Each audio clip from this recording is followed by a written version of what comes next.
Okay, सो आज की class में हम लोग डिस्कस करने वाले हैं उस पेपर के डिस्कशंस को लेकर के जो कि कल आपका टेस्ट हुआ था और जिसमें कंबाइंड टेस्ट लिए गए थे आपके 5 यूनिट के, जिसमें इंक्लूड था आपका molecular biology, immunology, cell biology, biochemistry and biotechnology. ये सारे यूनिट के कंबाइंड टेस्ट लिए गए थे, जिसमें आपको कुछ एमसीक्यूज क्वेश्चंस दिया गया था और जिसमें कि 6 लोगों ने एग्जाम्स में टेस्ट में अपीयर हुए और उनका रिजल्ट भी पब्लिश किया गया। उसी पेपर को हम लोग यहाँ पे डिस्कस करने वाले हैं। तो जिन लोगों ने पेपर को नहीं दिया है उनके लिए फर्स्ट टाइम पे देखना होगा, लाइक एज अर्चित हैं, अर्चिता, इन्होंने टेस्ट भी नहीं दिया हो, आज इनका पहला क्लास है, तो होपफुली कि आपको कोई समझने में दिक्कत नहीं आएगी और अगर किसी को कोई प्रॉब्लम आती है तो फिर बीच में पूछ सकता है। अभी स्क्रीन पे क्या दिख रहा है आप लोगों के?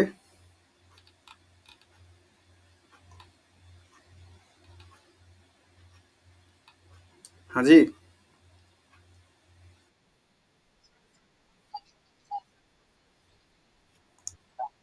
Okay okay okay okay.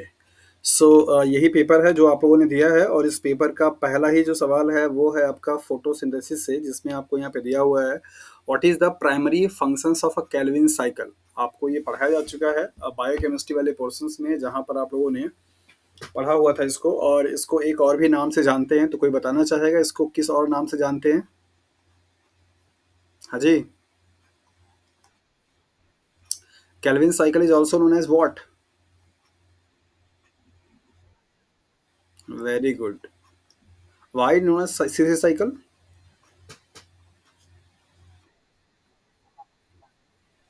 Name of that का 3 PGA। सही है इनका स्टेटमेंट, बाकी लोग बताएं।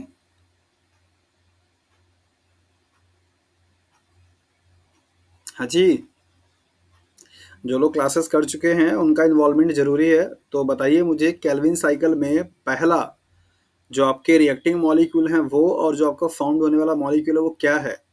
फर्स्ट CO2 का एक्सेप्टर कौन है केल्विन साइकिल में? हाँ जी। किसके साथ में CO2 मॉलिक्यूल से रिएक्ट करके बनाता है पहला compound? RUBP, ribulose bis phosphate. इससे और इससे कंबाइंड होगा तो यहाँ पे क्या बनेगा? एक 3 कार्बन कंपाउंड बनता है आपका, जिसको कि आप C3 के नाम से भी जानते हैं। उस कंपाउंड का नाम बताइए क्या है? जैसे आपने पढ़ा है C4, तो C4 में आपका क्या होता है, 4 कार्बन का कंपाउंड बनता है जिसका नाम है OAA, ऑक्जेलोएसिटिक एसिड। वैसे ही C3 प्लांट में 3 कार्बन का कंपाउंड बनता है, उसका नाम क्या है उस कंपाउंड का?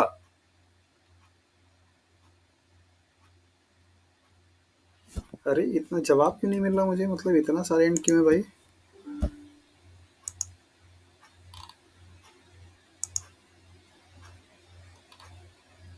हाँ जी। अरे अनामिका हैं, अमित हैं, फिर भी आंसर नहीं आ रहा है, ऐसा कैसे? क्या दिया था आपने?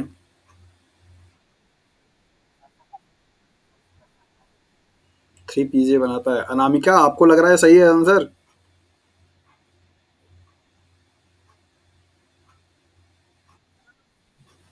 चलिए ओके, 3 PJ का फुल फॉर्म?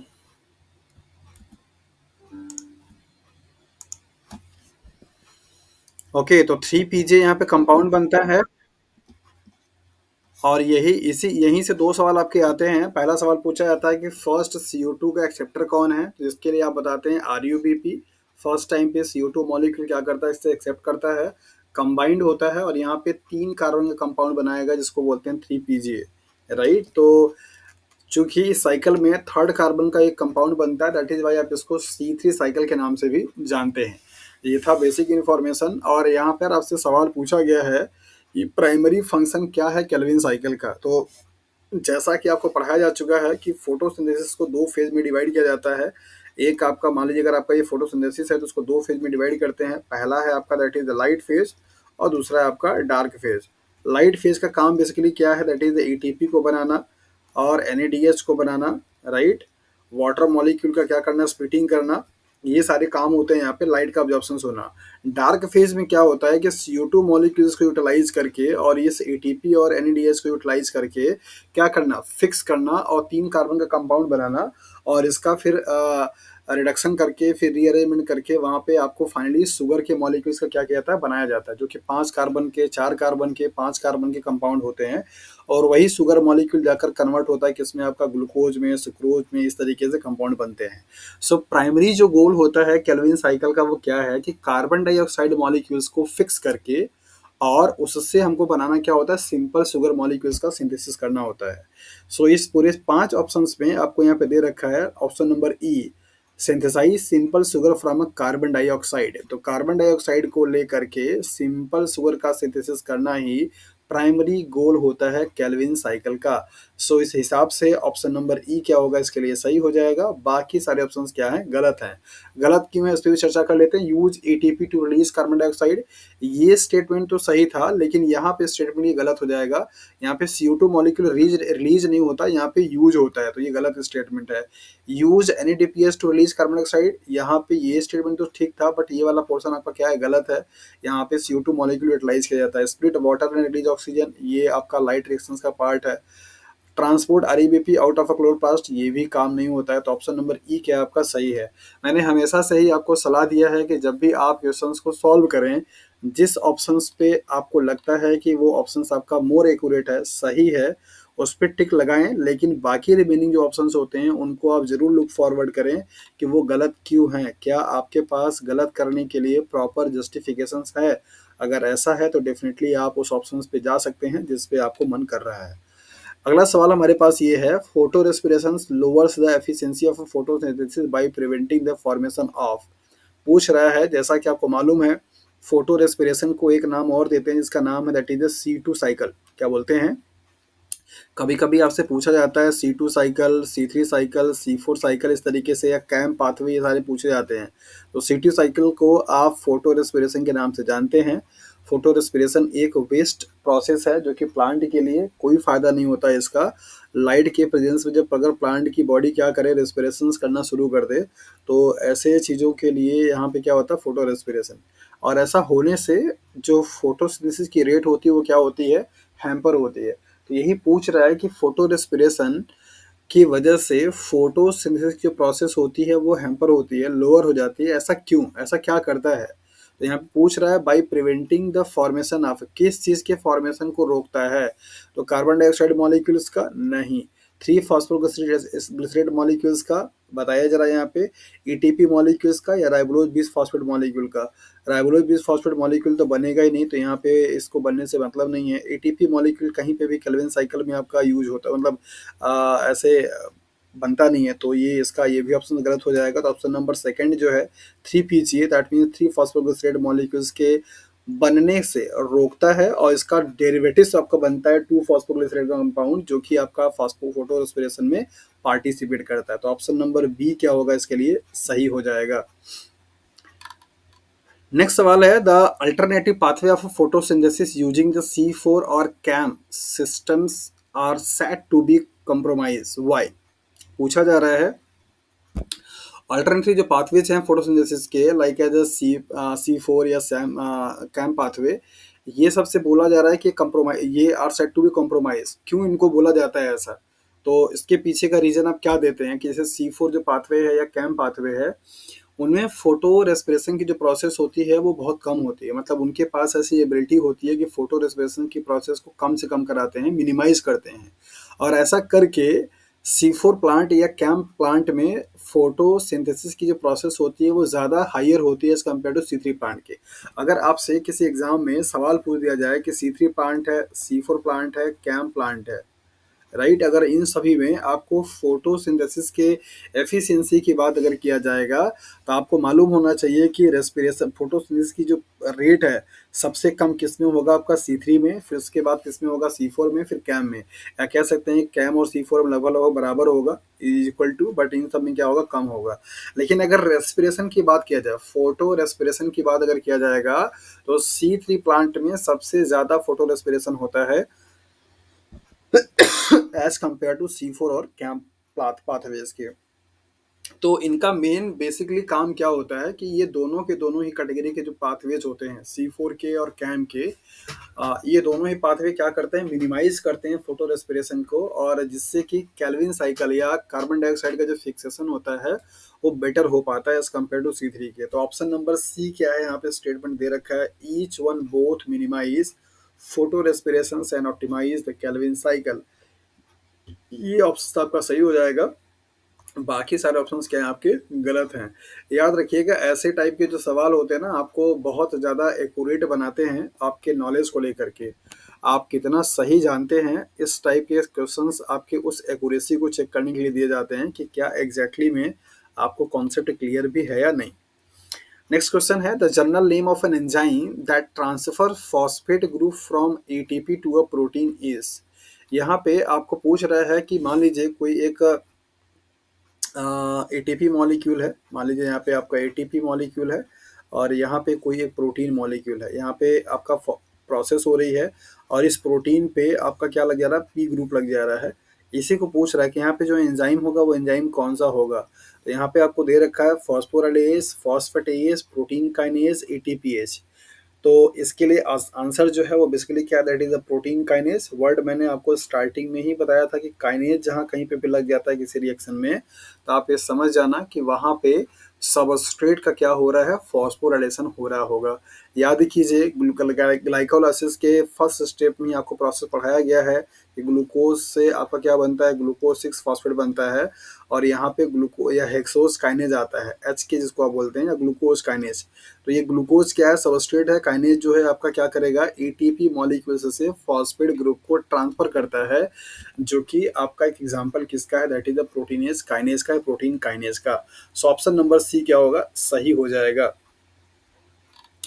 नेक्स्ट सवाल है, both the eyes and respiratory tract are protected against infections by which of the following. सवाल पूछ रहा है कि आपकी आंख और रेस्पिरेटरी जो ट्रैक्ट है जिससे आप सांस ले रहे हैं, वो उन दोनों को प्रोटेक्शंस दिया जाता है किसी भी इन्फेक्शन से या किसी भी इन्फेक्शस एजेंट से। किस तरीके से दिया जाता है, यही आपसे सवाल पूछा जा रहा है, क्या ऐसा होता है।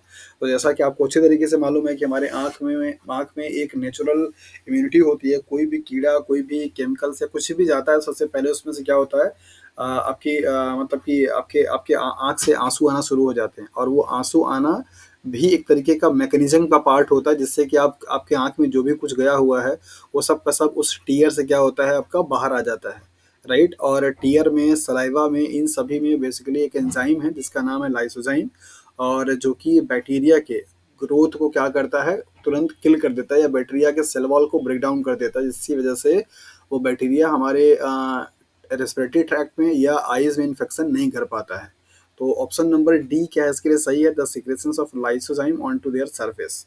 उनके सरफेस पे बेसिकली क्या होता है, लाइसोजाइम होता है। सवाल कई बार ये पूछा जा चुका है कि लाइसोजाइम कहाँ कहाँ पे पाया जा सकता है, तो उसके लिए आप याद रखिएगा, टीयर्स में भी और सलाइवा में भी। क्या सभी लोगों को आवाज़ सुनाई दे रहा है? ओके, मैं ऐसे पेपर डिस्कस कर दूं या फिर पहले आप लोग आंसर बताएंगे फिर इसके बाद मैं आंसर करूं, किसमें कंफर्टेबल। अच्छा, ओके, नहीं, अगर आप लोगों को लग रहा है कि सर पहले हम लोग बताएंगे तो फिर मैं वो भी ऑफर दे सकता हूँ आप लोगों को बताने के लिए, और थोड़ा एक्टिवली आप लोग इन्वॉल्व रहेंगे ज़्यादा अच्छा रहेगा। ओके, सो यहाँ से आपको सवाल जो ट्विस्ट करके पूछे जाते हैं वो इस तरीके से भी कि lysozymes are found in only saliva, only tears, both saliva and tears, none of these, इस तरीके से ऑप्शन बनते हैं। तो आप याद रखिएगा, लाइसोजाइम बेसिकली एक आपका क्या है, प्रोटियोलाइटिक क्लास ऑफ एंजाइम है। क्या है, प्रोटियोलाइटिक क्लास ऑफ एंजाइम है। इसका मतलब क्या हुआ कि ये किसी भी पेप्टाइड के चेन पे क्या करता है, काम करने का काम करेगा। मान लीजिए अगर आपका क्या है, ये पॉलीपेप्टाइड है, तो इस पॉलीपेप्टाइड पे आपका स्पेसिफिकली क्या करेगा, कट लगाता है। और आपको मालूम है कि हमारा जो बैक्टीरिया का सेल वॉल होता है वो आपका क्या है, हेट्रोपॉलीसेकेराइड होती है, और ये दो यूनिट से मिलकर के बनी होती है, that is the NAM and NAG से। और इनका ऐसे जो ऐसे इस तरीके से आपको चेन दिखाई देता है, इसी चेन को क्या करते हैं, ब्रेक करने का काम करता है। दैट इज वाई ये बैक्टीरिया की ग्रोथ को हैम्पर करता है, मतलब बैक्टीरिया ग्रोथ को होने नहीं देता है। तो यही आपका सवाल था कि किस तरीके से प्रोटेक्शंस मिलता है आपके आँख को और आपके रेस्पिरेटरी ट्रैक्ट को। तो आपने यहाँ पे देखा कि लाइसोजाइम जो होता है वो बेसिकली ट्रैक्ट करता, मतलब कि इन्फेक्शंस होने से बचाने का क्या करता है, काम करता है। नेक्स्ट क्वेश्चन है, which statement about the complement system is true. So complement system आपको बहुत अच्छे से पढ़ाया था, क्लासेस बहुत अच्छे से चली थी, आप लोगों ने लिया था, और उसमें आपको जानने को मिला था कि ये बेसिकली एक ग्रुप ऑफ प्रोटीन्स होते हैं, एक्टिव प्रोटीन्स होते हैं, एक्टिव फिश प्रोटीन के नाम से भी जाना जाता है। और इनके पास बेसिकली क्या होता है, एंटी माइक्रोबियल एक्टिविटीज़ होती हैं। आपके बॉडी में कोई भी ऐसे पैथोजेंस अगर जा रहा है तो कॉम्प्लीमेंट सिस्टम एक्टिवेट होते हैं, ग्रुप ऑफ प्रोटीन्स, और उसमें एंटी माइक्रोबियल क्या होती है, एक्टिविटी होती है। और इनका सबसे अच्छा एक खूबसूरत सा जो पहचान है वो क्या है, कैस्केड वर्ड। ये मैंने आपको जब पढ़ाया था तो बताया था, कॉम्प्लीमेंट सिस्टम को लेकर के या आपका जो सेल सिग्नलिंग होता है, इन दोनों प्रोसेस में एक टर्म आपका यूज होता है, that is the cascade. Cascade का मतलब होता है, जैसे मान लीजिए कोई ए कंपोनेंट है, इसने क्या किया, बी का, हाँ, बी को एक्टिवेट किया, और बी ने क्या किया, आपके सी को एक्टिवेट किया, सी ने क्या किया, डी को एक्टिवेट किया। इस तरीके से वन बाय वन, मतलब चेन के फॉर्म में क्या करें, काम करें, तो उसको आप कैस्केड के नाम से जानते हैं। इसी कैस्केड के वर्ड से ही कैसेट वर्ड निकला था। आप लोगों ने अगर अपने बचपन में देखा होगा कि पहले एक ऐसे मतलब कि टेप, मतलब वो आता था, बजाने के लिए साउंड आता था, जिसमें ऐसे रील लगे हुए होते थे और टेप होता था, एक में मतलब एक एक एक पूरे कैसेट में 10 गाना, 5 गाना भरा रहता था। उसमें एक तरफ आपके कोई 5 गाने होते थे, एक तरफ क्या होते थे, 5 गाने होते थे। इसी कैस्केड वर्ड से ही वो बना था कैसेट्स, जिसमें आपको एक बार एक, मतलब एक गाना खत्म होगा, दूसरा गाना चलना शुरू हो जाएगा, दूसरा गाना शुरू होगा, दूसरा गाना गाना चलना शुरू हो जाएगा। राइट, तो कैसेट का मतलब ऐसे चेन के फॉर्म में। तो यहाँ पे स्टेटमेंट नंबर डी जो है, these proteins are one group of antimicrobial proteins acting together in a cascade fashion. ये सारे जो प्रोटीन्स होते हैं वो बेसिकली ग्रुप में होते हैं, मतलब ग्रुप ऑफ प्रोटीन्स होता है, और इनकी प्रॉपर्टी है कि ये इनके पास एंटी माइक्रोबियल एक्टिविटी होती है और कैस्केड के फैशन में क्या करते हैं, काम करते हैं। So option number D is the right answer for this question. So now we'll move on the next. Which cells and which signaling molecules are responsible for initiating an inflammatory responses? इसके बारे में भी काफ़ी discuss कर चुके हैं हम लोग। तो यहाँ पर आपको पता चलेगा कि इन्फ्लामेशन जो रिएक्शंस है उसमें क्या क्या चीज़ें हो रही हैं। तो यहाँ पे आपको दे रखा है, ये पेयर्स तो आपके ठीक है, लेकिन इन्फ्लामेशन रिएक्शंस का ये का एग्जांपल नहीं है। राइट, ये जो भी आपको आपको दिखाई दे रहा है यहाँ पे, तो मास्ट सेल्स या आपके एक सेल्स और होती, कोई नाम बताएगा? हाँ जी, इन्फ्लामेशन में या हाइपर सेंसिटिविटी में जो इन्वॉल्व होने वाले सेल्स होती हैं, जैसा मास्ट सेल्स काम करता है, एक वैसा एक सेल और काम करता है ना। और कोई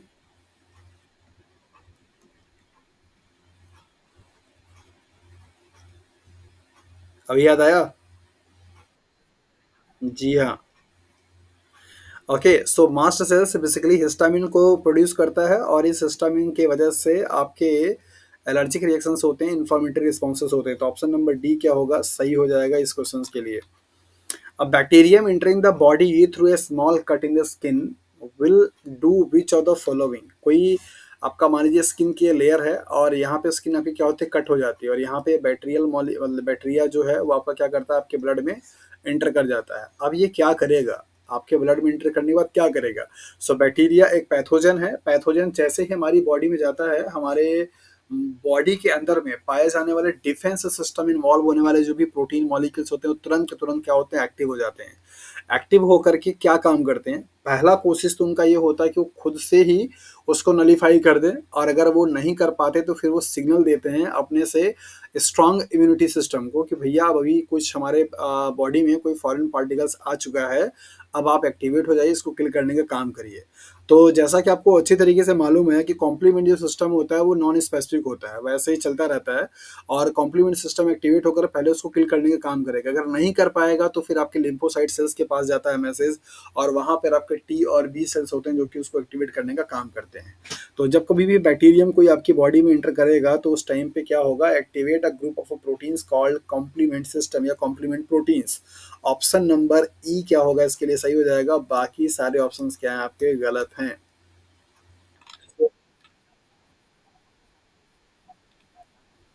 जी हाँ, दोनों सिस्टम इन्वॉल्व होता है, मतलब दोनों ही आर्म्स जो होते हैं इम्यूनिटी के, दोनों में काम कर सकता है, रोल प्ले करता है।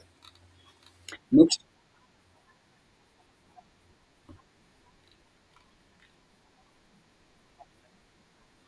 हाँ, फेगोसाइटोसिस हो सकता है, क्यों नहीं हो सकता? बैक्टीरिया अगर, देखिए डायरेक्टली अगर बैक्टीरिया है तो भी हो सकता है, बैक्टीरिया कोई प्रोटीन है तो भी हो सकता है। कोई भी चीज़ जो कि डेब्रिजेस के फॉर्म में है, मतलब हमारी बॉडी उसे यूटिलाइज़ नहीं कर रही है, तो उसको फेगोसाइटोसिस किया जा सकता है।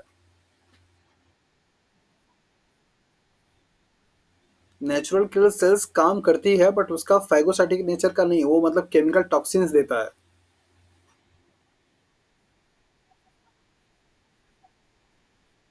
केमिकल को मतलब पैथोजेंस को किल करने के तरीके अलग-अलग होते हैं।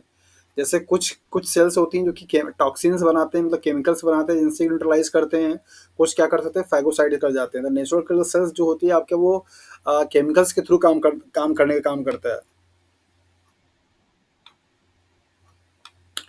ओके, नेक्स्ट क्वेश्चन है, व्हाट आर द एंटीजेंस?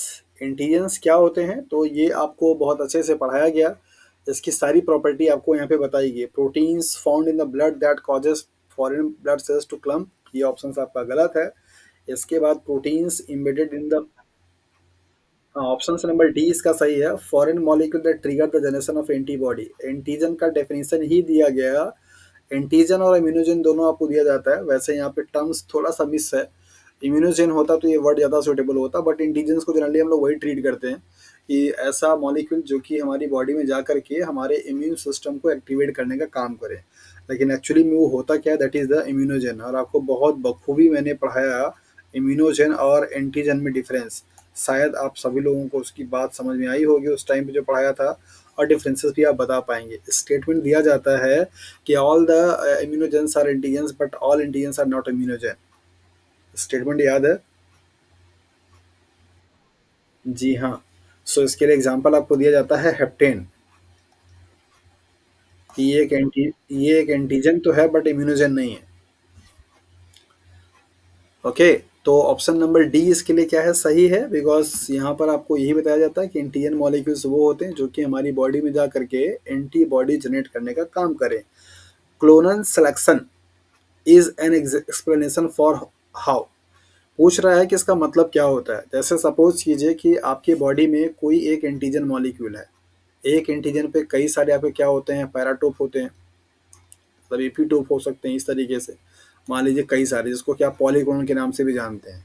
ये आपकी बॉडी में जब इंटर करेगा, और इंटर करने के बाद क्या करता है, आपके बी सेल्स को एक्टिवेट करता है। तो मान लीजिए अगर आपके बी सेल्स को इसने एक्टिवेट किया, कई सारे डिफरेंट डिफरेंट काइंड्स के आपके एंटीबॉडी मॉलिक्यूल्स बनना शुरू हो जाए। मान लीजिए यहाँ पे एंटीबॉडी इस तरीके से क्या हो रहा है, 4-5 बन रहा है, एंटीबॉडी ए भी बन रहा है, एंटीबॉडी जी भी बन रहा है, एंटीबॉडी डी भी बन रहा है, एंटीबॉडी एम बन रहा है।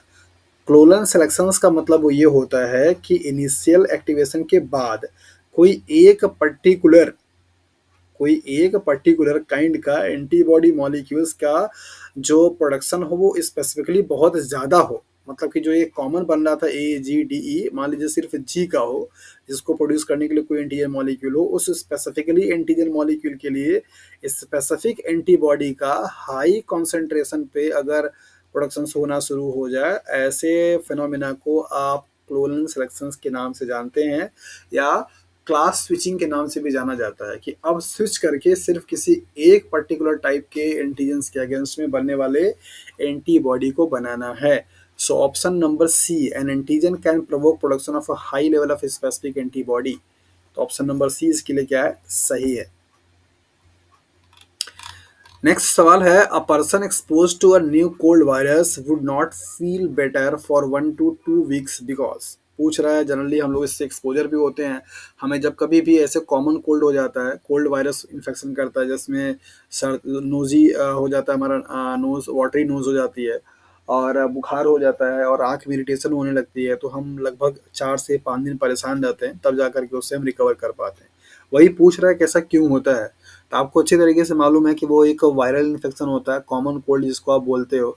और आपको मालूम है कि उन वायरल इन्फेक्शंस वाले एजेंट के लिए हमारी बॉडी में कोई मेमोरी सेल्स नहीं बनती है, और मेमोरी सेल्स अगर नहीं बनेगा तो फर्स्ट टाइम पे चाहे जितनी बार भी कोई भी एंटीजन मॉलिक्यूल्स हमारी बॉडी में इंटरेक्ट होगा, उसको रिस्पॉन्ड करने में हमारी बॉडी क्या करती है, टाइम लगाती है। वो मेमोरी सेल ही होती है जो कि एंटीजन्स के अगेंस्ट में बन के रखी हुई होती है और क्विकली रिस्पॉन्स करने का काम करता है। तो चूंकि इनके अगेंस्ट में कोई एंटीबॉडी, कोई मेमोरी सेल्स नहीं बनता, दैट इज वाई वहाँ पे टाइम क्या होता है, ज़्यादा लगता है। तो option number C is the right answer for this question. No memory cells can be called upon, so adequate response is slow. Option number C क्या इसके लिए सही है। अगला सवाल है, which of the following cell types are responsible for initiating secondary immune responses.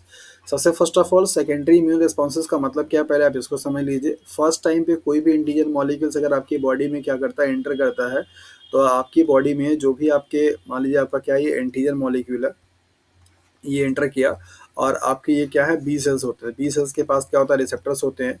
ये receptors क्या करता है, बाइंड करता है, और बाइंड करने के बाद एक्टिवेट करेगा, और एक्टिवेट होने के बाद क्या बनाएगा आपका, that is the plasma cells बनाता है।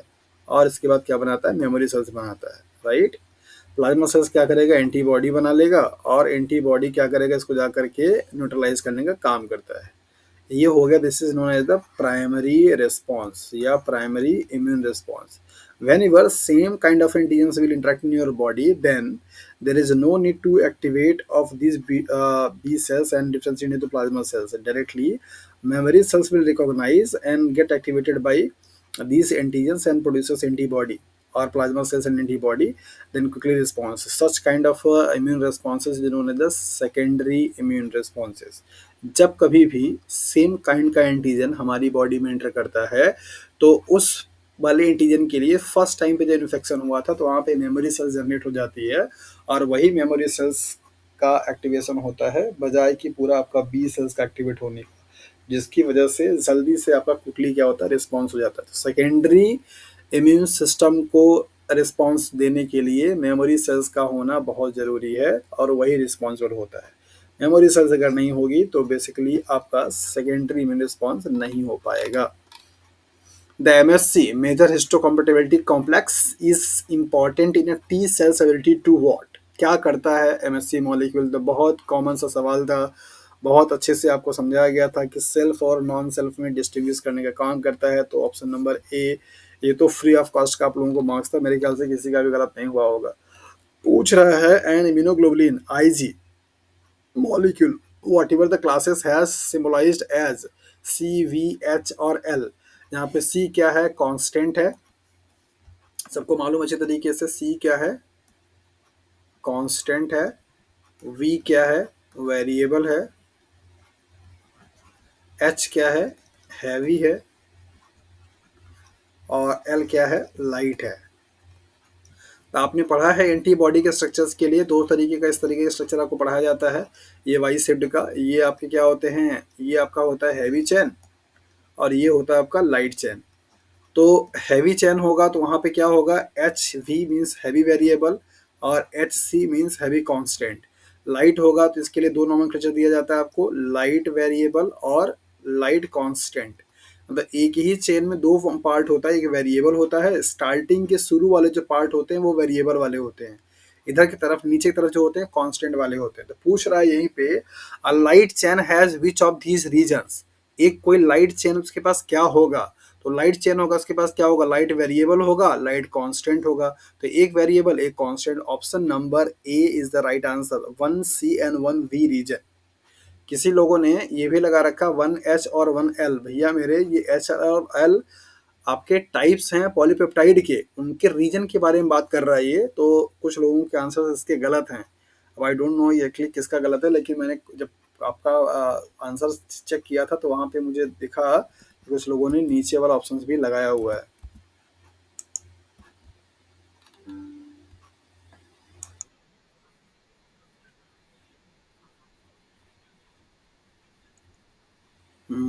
वही चीज़। हाँ, बट फिर भी एग्ज़ाम के टाइम पे अपना कॉमन अप्रोच नहीं लग पाता है, तो इसलिए गलतियाँ हो जाती हैं। Okay, next है, for one person to produces over a million different antibody molecules could not possibly requires over a million different genes. Instead, this variability is accounted for by which process. पूछ रहा है ये कोई इंसान जो कि million number of different antibodies बनाता है, उसके लिए उसकी बॉडी में million number of different gene नहीं पाए जाते हैं, लेकिन फिर भी वो ऐसा कर पाता है। तो ऐसा किस वजह से, इसका ऐसा इसके पीछे का लॉजिक क्या है, तो आप यहाँ पे बताते हैं, पढ़ाया भी जाता है आप लोगों को। डीएनए का रीअरेंजमेंट होता है, मतलब जीन के सीक्वेंसेस का, और अल्टरनेटिव स्प्लाइसिंग ऑफ होती है ट्रांसक्रिप्ट का। तो option number C is the right answer for this question. Now next, which of the following is a pathway that would lead to the activation of a cytotoxic T cells? वो कौन सा pathway है या कौन सा sequence है जिससे कि आपका साइटोटॉक्सिक टी सेल्स क्या होगा, एक्टिवेट होगा। टी सेल एक्टिवेट होने के लिए क्या चाहिए होता है, पहले आप ध्यान से देख लीजिए। सबसे फर्स्ट ऑफ ऑल कोई भी एंटीजन मॉलिक्यूल होगा जो कि आपका क्या करेगा, एमएससी मॉलिक्यूल से क्या करता है, बाइंड करता है। और ये एमएससी मॉलिक्यूल से बाइंड किया हुआ एंटीजन मॉलिक्यूल आपका क्या करता है, जाएगा और टी सेल के सरफेस से इंटरेक्ट करेगा। ये आपका क्या है, टी सेल, ये आपका एमएससी मॉलिक्यूल, ये आपका एंटीजन। ये जब बाइंड करता है तब ये एक्टिवेट होता है किसमें, आपका टी हेल्पर सेल में और टी साइटोटॉक्सिक सेल्स में। तो फर्स्ट ऑफ ऑल क्या होगा, आपकी बॉडी में कोई इन्फेक्शन होना चाहिए कोई भी वायरस से, और इसके बाद वो वायरल जो प्रोटीन होगी एमएससी मॉलिक्यूल से क्या करेगा, जाके बाइंड करेगा, और वो एमएससी और वायरल प्रोटीन दोनों का कॉम्प्लेक्स जो होगा वो टी सेल को क्या करेगा, जा करके बाइंड करेगा, और तब जाकर एक्टिवेट होगा आपका T C cytotoxic cells. So body cells become infected with the virus, option number B. और new viral proteins appears, class 1 MSC molecules antigen complex display on the cell surface. तो option number B क्या होगा इसके लिए, सही हो जाएगा। Which of the following is the pathway that could,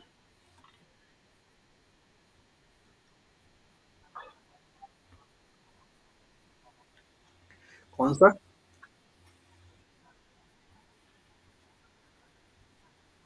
हाँ, बट यहाँ पे ऑप्शंस में दिया नहीं है। और साइटोटॉक्सिक की बात कर रहा है, इसका मतलब ये है, इसका मतलब ही हो जाता है कि वहाँ पे CD8 मॉलिक्यूल्स की बात कर रहा है। टी हेल्पर सेल्स के लिए CD4 और टीसी सेल्स के लिए CD8 मॉलिक्यूल, और आपका एमएससी मॉलिक्यूल फर्स्ट। ये भी मैचिंग करके आपको बताया था, एमएससी मॉलिक्यूल फर्स्ट, CD8 और TC.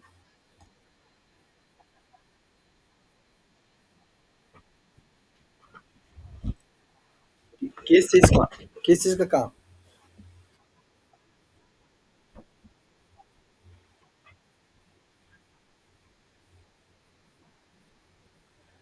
Very good. T suppressor cell नाम से समझ में आ रहा है, जैसे ट्यूमर सप्रेसर आपने पढ़ा है, वैसा ही काम सप्रेसर का ये भी करता है। मतलब किसी भी, जैसे लाइक एस कोई भी एंटीजन मॉलिक्यूल आ रहा है या कोई भी आपका जो जीन हो रहा है उसके एक्टिवेशन को भी सप्रेस करेगा, या कोई भी एंटीजन मॉलिक्यूल्स है तो उसके उसकी जो एक्टिविटी होती है उनको सप्रेस करने का काम करेगा।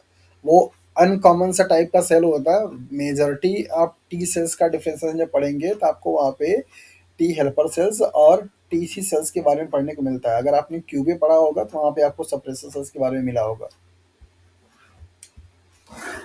चलिए नेक्स्ट सवाल यहाँ पे देखते हैं हम लोग। Which of the following cell types are responsible for initiating a secondary immune responses. ये क्वेश्चन से रिपीट हो गया आपका, तो ये पहले भी बता चुका हूँ मेमोरी सेल्स के बारे में लेकर के।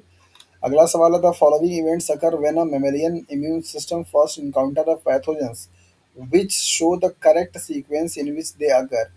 पूछ रहा है कि कोई भी मेमेलियन सेल्स अगर फर्स्ट टाइम पे किसी भी पैथोजन से इंटरेक्ट होता है, इनकाउंटर होता है, तो कौन सा ऑर्डर यहाँ पे फॉलो होगा। तो फर्स्ट ऑफ ऑल क्या होना चाहिए भैया, यहाँ पे कोई भी एंटीजन मॉलिक्यूल अगर आपका आपकी बॉडी में जाएगा, सबसे पहले लिम्फोसाइट सेल्स को क्या करेगा, एक्टिवेट करेगा। तो लिम्फोसाइट से specific to antigen determinant from the pathogens become numerous. आपके कोई भी पैथोजन मॉलिक्यूल्स होंगे उनको वो जाकर के लिम्फोसाइट सेल्स बी सेल्स को क्या करेगा, बाइंड करेगा उस sales basically.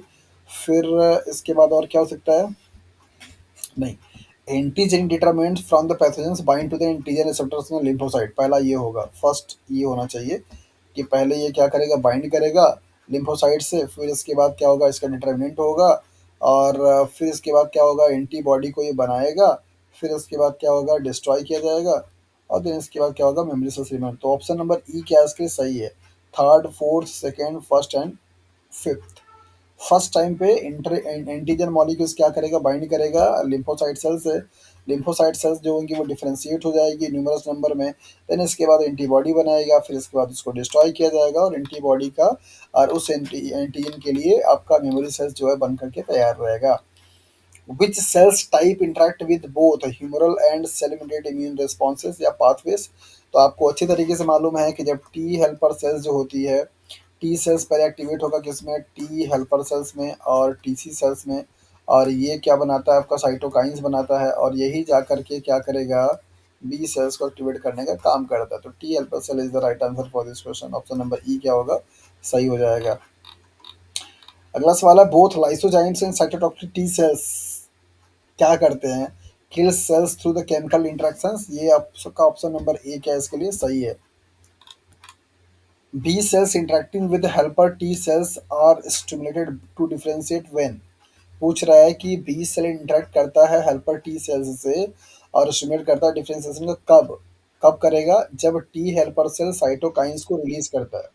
Option number E is the right answer. अगला क्वेश्चन है, why can normal immune responses be described as a polyclonal.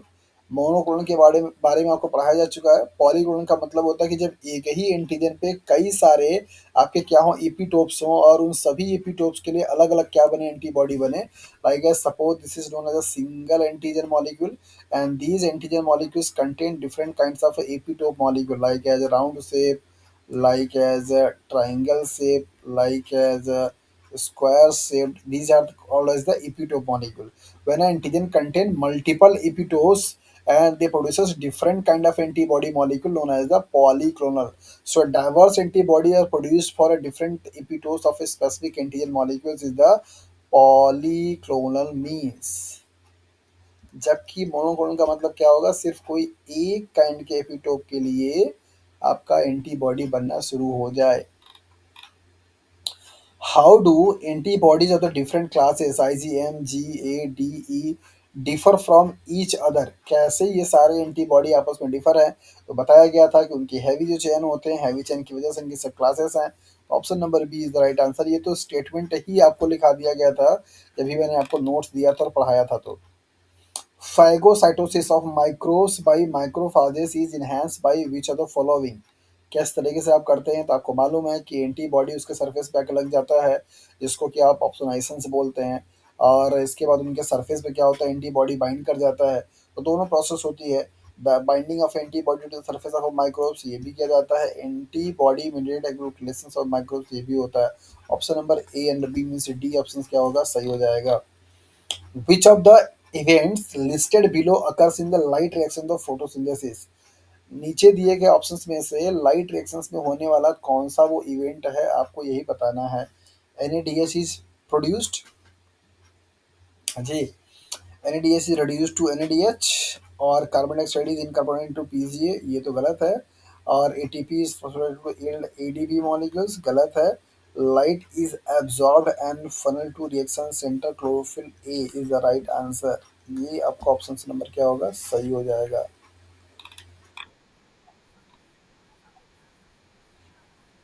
यहाँ पे NADP दे रखा है। जी हाँ।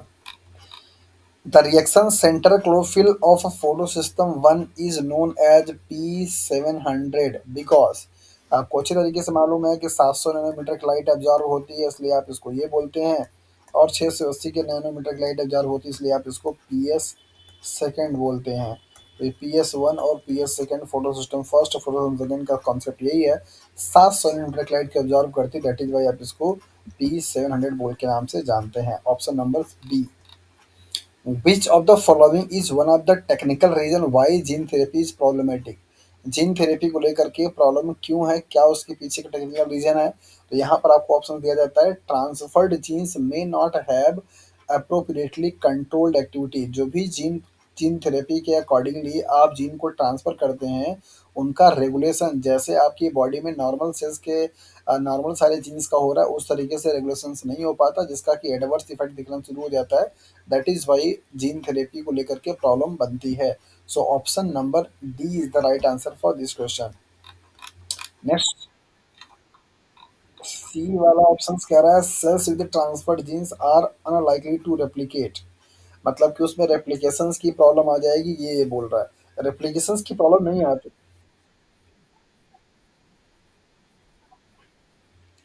हाँ, मतलब उसका ये कहना है कि रेप्लिकेशंस में प्रॉब्लम होगी, ये वो बात कहना चाह रहा है। जबकि ऑप्शन नंबर डी आपको मोर एक्यूरेटली बता रहा है कि जो उसका कंट्रोल है, जैसे कि आपकी बॉडी में जो भी चीज़ है उसमें प्रमोटर, ऑपरेटर लगे हुए हैं, कब किसको एक्सप्रेस होना है, कब किसको सप्रेस रहना है, ये सब कुछ कंट्रोल फॉर्म में हो रहा है। पता लगा कि मान लीजिए आपने ये पार्ट ऑफ अ जीन क्या किया, ट्रांसफ़र किया हुआ है, और इस जीन का एक्सप्रेशन या तो पूरी तरीके से हमेशा ऑन हो जाए या तो हमेशा ऑफ हो जाए, तो दोनों ही कंडीशन में इंडिविजुअल के लिए प्रॉब्लमेटिक है। दैट इज़ वाई इसके लिए लेकर के सीरियस इशू होता है कि जीन थेरेपी का कॉन्सेप्ट थोड़ा फ्लेक्सिबिलिटी नहीं देता है। So which are the following.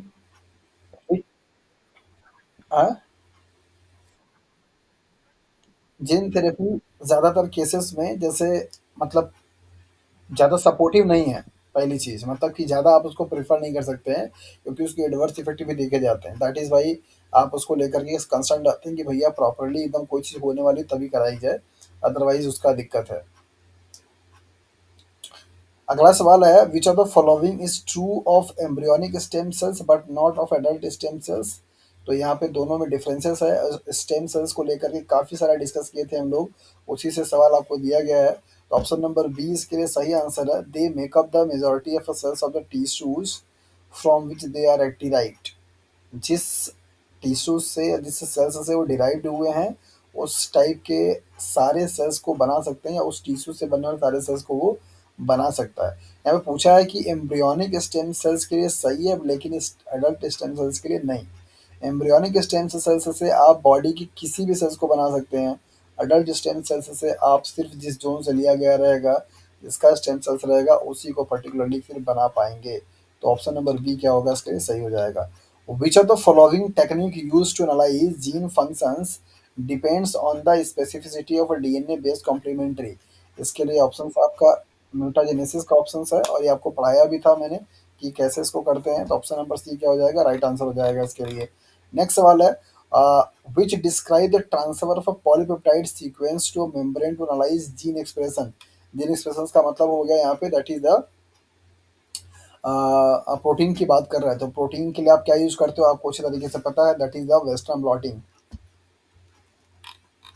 अगला सवाल है, in snapdragon heterozygotes for one of the gene have pink flowers, whereas homozygous, मतलब हेट्रोजाइगस की बात कर रहा है, ये पिंक फ्लावर्स हैं, राइट। तो मान लीजिए आपका आर डब्ल्यू हो गया क्या, हेट्रोजाइगस, इसके लिए कलर कैसा है, पिंक है।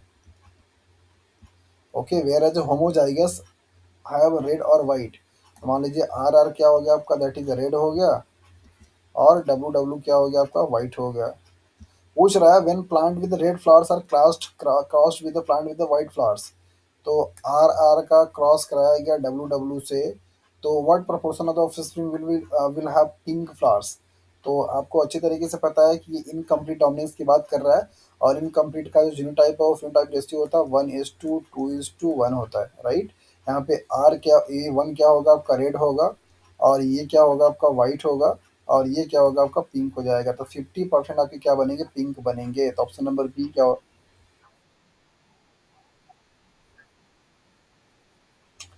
अरे भैया, इनकम्प्लीट डोमिनेंस की पहचान है कि दोनों जो पेरेंट्स होते हैं उन दोनों का हाइब्रिड बनता है, दोनों ही पेरेंट्स में से किसी का भी नहीं बनता है।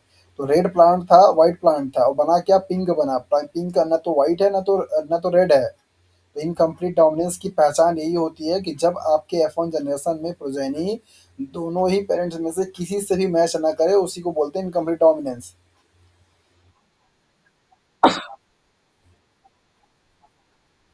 ना, किसी से भी नहीं।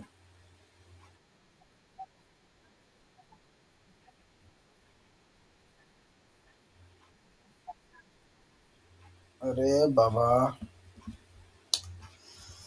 तुमको इनकम्प्लीट डोमिनेंस ही पढ़ाया गया, और अभी भी तुम ये सवाल पूछ रहे हो अमित। फिर से देखो यहाँ पे,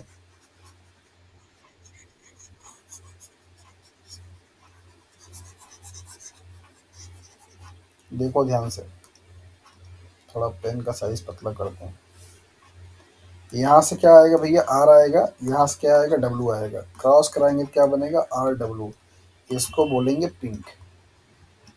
अभी आर डब्ल्यू का, आर डब्ल्यू से क्रॉस कराएंगे तो क्या क्या बनेगा, आर आर बनेगा।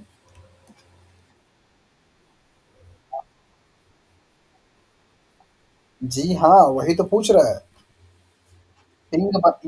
ये पिंक बना तभी तो पता चला कि ये इनकम्प्लीट डोमिनेंस है।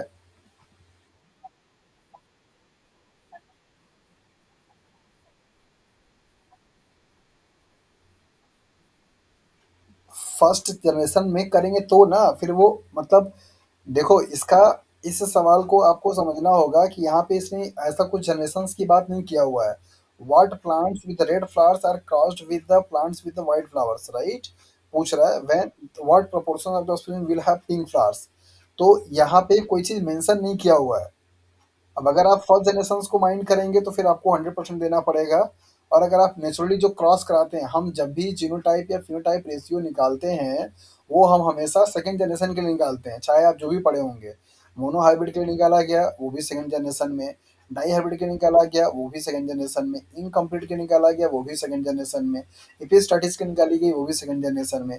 इसलिए निकाला जाता है सेकंड जनरेशन में, क्योंकि हम तभी चेक कर पाते हैं कि एक्चुअली में क्या प्रॉब्लम हो रही है वहाँ पे। जैसे अभी यहाँ पे फर्स्ट जनरेशन में सारे के सारे पौधे कैसे आ गए, पिंक आ गए, तो रेड और व्हाइट कहाँ चला गया, ये पता करने के लिए हम क्या करेंगे, सेल्फ क्रॉस कराएंगे। तब हमें मालूम चलेगा कि अच्छा पेरेंटल कैरेक्टर डिसअपियर नहीं हुआ है, वो है, लेकिन वहाँ पे कंडीशंस अलग हैं। दैट इज वाई हम इसको मान के चलते हैं कि जब भी ये रेशियो का सवाल पूछा जाता है तो हम सेकेंड जनरेशन की ही बात कर रहे हैं।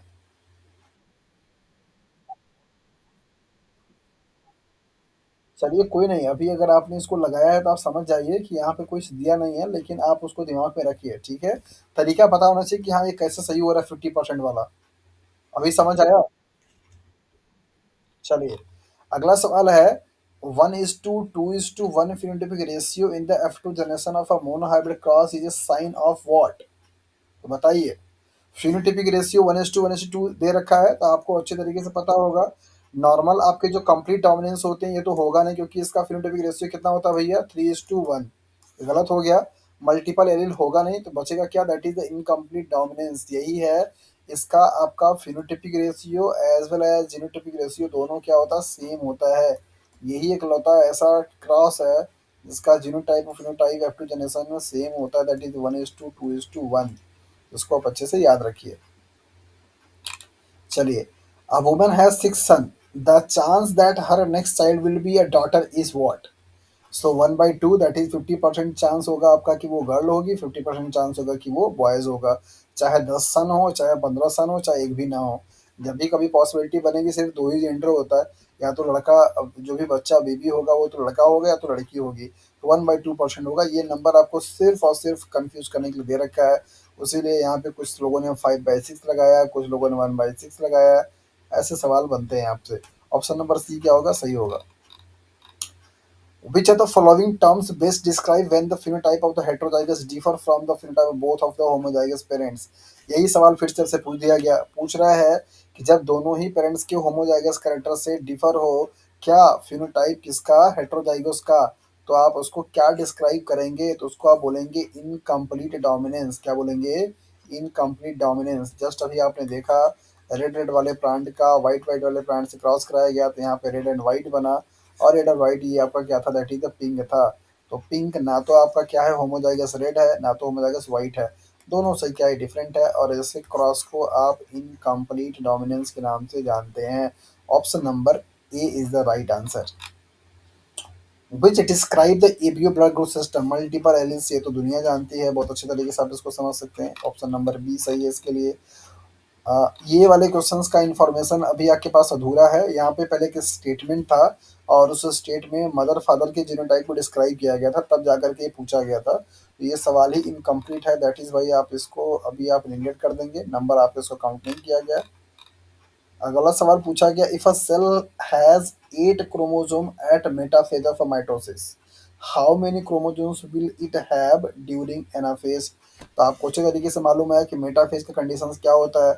सारे के सारे क्रोमोटोइड्स जो होते हैं इक्वेटर पे आकर के ऐसे इकट्ठे हो जाते हैं, लाइक दैट, इस तरीके से आपको दिखाई देता है, राइट। ये अगर मान लीजिए आपका इक्वेटर है तो इस तरीके से आपके क्रोमोसोम्स अलाइंड हो जाते हैं, ऐसा ही ना होते हैं जी। बिल्कुल, तो आप इस तरीके से इसको दिखाते हैं ऐसे, तो यहाँ पे क्या होगा, that is the 16 option number, sorry option number E क्या होगा, सही हो जाएगा। आप इस चीज़ को याद रखिए कि क्रोमोसोम्स का नंबर और इसके बाद आपका जो क्रोमैटिड्स का नंबर होता है, वो आपके जो भी फेजेज़ है ना, सिर्फ़ एनाफ़ेज़ और टेलोफ़ेज़ है जहाँ पर आपका 4n होता है, बाकी सब जगह आपको 2n दिखाई देता है। तो इसको अच्छे से याद रखिएगा। Okay, cytokinesis usually but not always follow mitosis. If a cells complete mitosis but not cytokinesis, then result would be a cell with what? पूछ रहा है कि साइटोकाइनेसिस जो होता है वो हमेशा कैरियोकाइनेसिस के बाद होता है। कैरियोकाइनेसिस में क्या होता है कि एक सेल है, उसका न्यूक्लियस क्या करेगा, डिवाइड होकर के दो बन जाएगा। अब इसके बाद इसकी क्या होती है, साइटोकाइनेसिस होती है, जहाँ पर आपको दिखाई देता है कि एक सेल्स में एक न्यूक्लियस, एक सेल्स में एक न्यूक्लियस। यही प्रोसेस अगर ना हो, साइटोकाइनेसिस की जो प्रोसेस है वो ना हो तो क्या होगा, नहीं होगा तो क्या होगा, यही कंडीशन आ जाएगी, एक सेल्स के पास क्या होगा, दो न्यूक्लियाई होगा। ऑप्शन नंबर डी क्या होगा, सही हो जाएगा। If there are 20 chromatids in a cell at a metaphase, 20 chromatids another chromosome, how many chromosomes are there in each daughter cells following the cytokinesis? Right? 20 chromatids हैं, इसका मतलब number of chromosomes कितने होंगे, बताइए।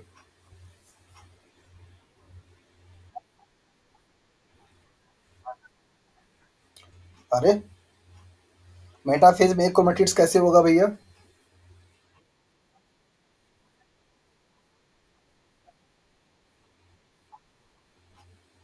यहाँ पे 20 क्रोमेटिड्स है, इसका मतलब कि 10 क्रोमोसोम हो गया, राइट, मेटाफेज में। क्लियर है?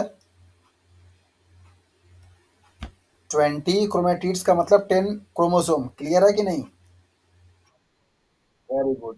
पूछ रहा है how many chromosomes are there in each daughter cells of the following cytokinesis. जब मेटाफेज में नंबर ऑफ क्रोमोसोम्स कितने हो गए, 10 हो गए हैं मेटाफेज में, तो जब एनाफेज में जाएगा कितना होगा, 20 होगा, और फिर टीलोफेज जाएगा तो भी 20 होगा, और फिर साइटोकाइनेसिस के कितना बचेगा, 10 बच जाएगा। इसका मतलब कि एक सेल्स डॉटर सेल्स में 10 क्रोमोसोम्स होंगे। ऑप्शन नंबर ए क्या होगा, सही हो जाएगा। क्लियर है? चलिए, अगला सवाल है, how do the daughter cells at the end of a mitosis and cytokinesis compare with their parental cells when it was in G1 of the cell cycle. Mitosis की बात कर रहा है तो आप माइटोसिस को इक्विवेलेंट सेल डिवीजन के नाम से भी जानते हैं, या इक्विलेटरल, जहाँ पे डॉटर और पेरेंटल सेल्स में सेम नंबर ऑफ डीएनए होता है, सेम अमाउंट ऑफ क्रोमोसोम होगा। तो ऑप्शन नंबर डी क्या होगा, सही हो जाएगा। इफ देयर आर 20 सेंट्रोमियर, मतलब कि ये आपका क्या है, क्रोमेटिड्स है, और यहाँ पे क्या है आपका सेंट्रोमियर है, यही मान लीजिए। 20 सेंट्रोमियर्स है इन एनाफेज। एनाफेज में सारे क्रोमोसोम्स क्या होते हैं, सेपरेट होते हैं। एक क्रोमोसोम बराबर एक सेंट्रोमियर, इसका मतलब कि यहाँ पे 20 क्रोमोसोम हो जाएंगे। बात क्लियर है? How many chromosomes are there in each daughter cells following the cytokinesis. तो जब यहाँ पे साइटोकाइनेसिस होगा तो ये 20 एक सेल्स में था तो दो सेल्स बन जाएगा, तो बचेगा कितना भैया, 10 आएगा। Option number A is the right answer. चलिए, इस तरीके से पूरा पेपर हुआ आपका फिनिश। होपफुली कि आप लोगों ने इस पेपर के डिस्कशन को एंजॉय भी किया होगा, और कई सारी चीज़ें आपके पास इंफॉर्मेशन भी पहुंची होंगी, और मज़ा भी आया होगा आप लोगों को। बाकी लोग तो चले गए, आप लोग दोनों लोग बचे हैं। अनामिका,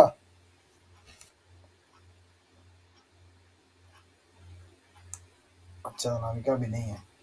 चलो कोई नहीं, अमित, मज़ा आया, कई सारे। हाँ,